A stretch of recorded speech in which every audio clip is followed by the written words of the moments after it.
है ना, क्लास को मैं सीखने के लिए ये कौन, हाँ ठीक है, चलिए शुरू करते हैं। तो हम पढ़ रहे हैं बेटा, पहले मुझे ये बताओ सेक्शन बी से बच्चे हैं यहाँ पर, सेक्शन बी से जुड़े हुए हैं क्या बच्चे?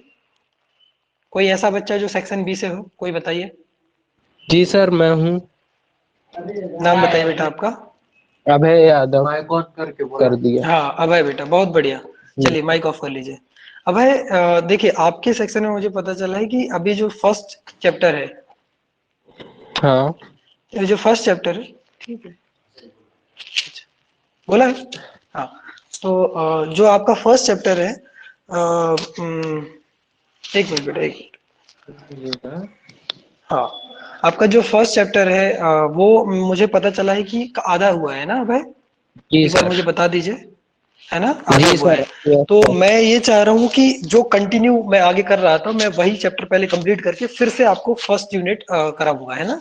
तो मैं जी सर। कंटिन्यू कर रहा हूँ, अब फोर्थ यूनिट पे आ जाइए आप। हमारी जो एक और सप्लीमेंट्री बुक है, मूवमेंट्स जिसका नाम है, उस बुक को हम करने लग रहे हैं, और उसमें हम फोर्थ चैप्टर जो है उस पे आ जाइए आप, है ना, सीधा। सभी जी लोग सर। अपनी बुक्स निकाल लीजिए, है ना, सभी बच्चे अपनी अपनी बुक्स निकाल लीजिए। बुक का नाम है मूवमेंट्स, जो हमारी सेकंड बुक है, उसमें निकाल लीजिए चैप्टर नंबर 4। हम उसको धीरे धीरे पढ़ेंगे, रीड करेंगे, उस लिटरेचर का मतलब समझेंगे, and we will come to know about what is the essence of this literature. ये क्यों लिखा गया है लिटरेचर? क्या ये सिर्फ कहानियां बताने के लिए लिखा गया है? क्या ये सिर्फ इसलिए लिखा गया है कि हम पढ़े और क्वेश्चन आंसर्स दें? नहीं, हमने पहले भी बात की है, we have already discussed this before, कि लिटरेचर क्यों लिखा जाता है। Literature is not only a story telling या पोइट्री टेलिंग, पोइट्री और स्टोरी तक नहीं है वो सीमित। उसका उद्देश्य है कि हम उस समय का पॉलिटिकल, रिलीजियस यानी कि राजनीतिक, धार्मिक, सामाजिक, है ना, सोशल, इन सब का, बेटा अब अभय आप माइक ऑफ कर लीजिए ना, हाँ ठीक है। तो इन सब को हम समझ सके, इन सारे पर्सपेक्टिव को समझ सके, जिस समय का वो लिटरेचर है, जिस समय की वो कहानी है, उस समय को भी हम समझ सके। हम लिटरेचर से ये भी पता लगा सकते हैं कि उस समय कैसे लोग थे, कैसे वहां की धार्मिक मान्यताएं थी, कैसे उनकी सामाजिक एडजस्टमेंट था, कैसे वो रहते थे, है ना। तो ये सारी चीजें भी हमें समझना जरूरी है। अभी हम एक नया चैप्टर पढ़ने जा रहे हैं जिसका नाम है the kingdom of fools, sorry, in the kingdom of fools, माफ करिएगा, in the kingdom of fools. अब देखिए नाम जितना रोमांचित है ना, उतना ही ज्यादा रोमांचित करने वाला इस पूरी कहानी भी है। तो इन द किंगडम, किंगडम का मतलब होता है क्या? राज्य होता है ना। किंगडम का मतलब क्या होता है? राज्य होता है। और फूल्स का मतलब क्या होता है? मतलब क्या होता है सुमित, सुमित रघुवंशी, क्या होता है फूल्स का मतलब बेटा? मूर्ख। मूर्ख, बहुत बढ़िया। तो हम पढ़ने वाले हैं कि मूर्खों के राज्य में, तो हम पढ़ने वाले हैं मूर्खों के राज्य में। सभी ने बुक निकाल ली होगी, मैं उम्मीद करता हूँ, है ना। मूर्खों के राज्य में हम पढ़ने वाले हैं कि मूर्ख क्या होता था या क्या हुआ करता था। तो ये हमारे चैप्टर का टाइटल है। तो चैप्टर पढ़ने से पहले जरूरी है कि हम राइटर के बारे में थोड़ा सा देख लें।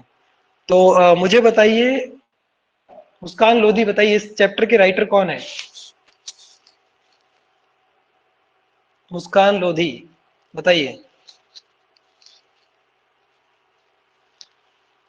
चलिए मुस्कान जी नहीं बता रहे हैं, बताइए अंजलि, अंजलि आप बताइए, सेक्शन डी, अंजलि। सर मेरी बुक में एक ही लिखा है, आगे का वो मिट गया। राइटर का नाम बेटा, राइटर का नाम देखो ना। यस सर, राइटर का नाम एक ही लिखा है, उसके आगे जो लिखा था ना वो हाँ मिट ठीक है, गया। कोई बात नहीं, कोई बात नहीं, मैं बताता हूँ। ए के रामानुजन नाम है। क्या नाम है बेटा? चलिए माइक ऑफ कर लीजिए। ए के रामानुजन, ए के रामानुजन जो राइटर का नाम है, हम उनके बारे में थोड़ा सा ब्रीफली समझेंगे क्या है वो। देखिए रामानुजन नाम से भी समझ में आ रहा है कि कोई साउथ इंडियन व्यक्ति है, और एक राइटर है। ये काफी लंबी जीवन उन्होंने जिया, और 1929 से लेकर 1993 तक इनका जीवन रहा। He has done very noblest work as well. इन्होंने कई सारे अच्छे काम किए, कई सारी अच्छी राइटिंग्स लिखी।